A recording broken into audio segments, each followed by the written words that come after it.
আগামী নির্বাচনে ধানের শীষে ভোট দিতে চাই, কিন্তু আপনাদের কতিপয় নেতা যারা দায়িত্বশীল নেতা আছেন তাদের কারণে মানুষ মুখ ফিরিয়ে নিচ্ছে, তাদের কারণে মানুষ এই ধানের শীষের পতাকা তলে আসতে চায় না, তাদের কারণে আজকে আমাদের বিভিন্ন জায়গায় বিভিন্ন সময় কথা বলতে হয়।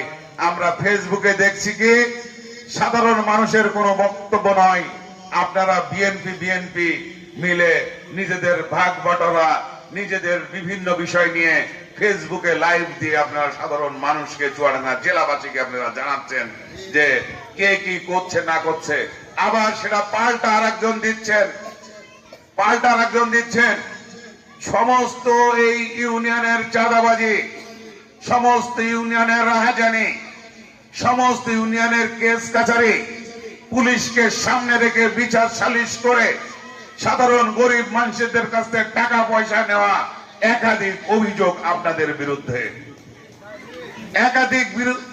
আপনাদের বিরুদ্ধে। পুকুর দখল, মাছের জলকার দখল, এহেন কোনো রিপোর্ট নেই যে আপনাদের নামে নাই।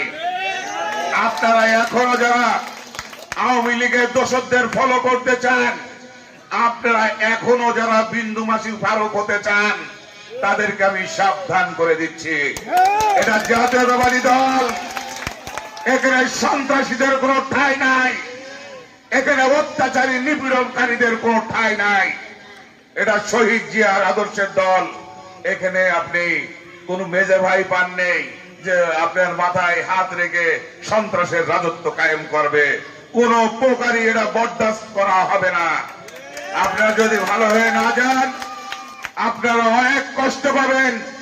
দূর সময় ছিলেন, এখন আপনাদের কর্মদোষে যদি দল থেকে বাদ পড়ে যান, তাহলে এর দায় আমরা নিতে পারবো না। আমাদের নির্বাচনের মাস ঘোষণা হয়ে গেছে।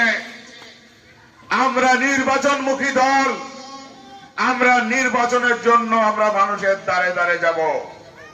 আমি আজকে একটা রিপোর্ট শুনেছি, আমার নাম ভাঙানো হয়েছে।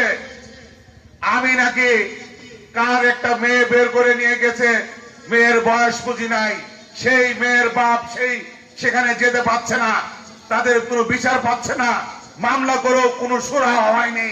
আমার বিএনপি নেতারা এটাই মদত দিচ্ছে এবং আমার নাম সেখানে ভাঙানো হয়েছে যে শরীফ মিয়ার এখানে নিষেধ আছে, সেই জন্য তোমরা বেশি আগেও না, বিপদে পড়ে যাবা। সেই পরিবার আজকে আমার কাছে এসেছিল।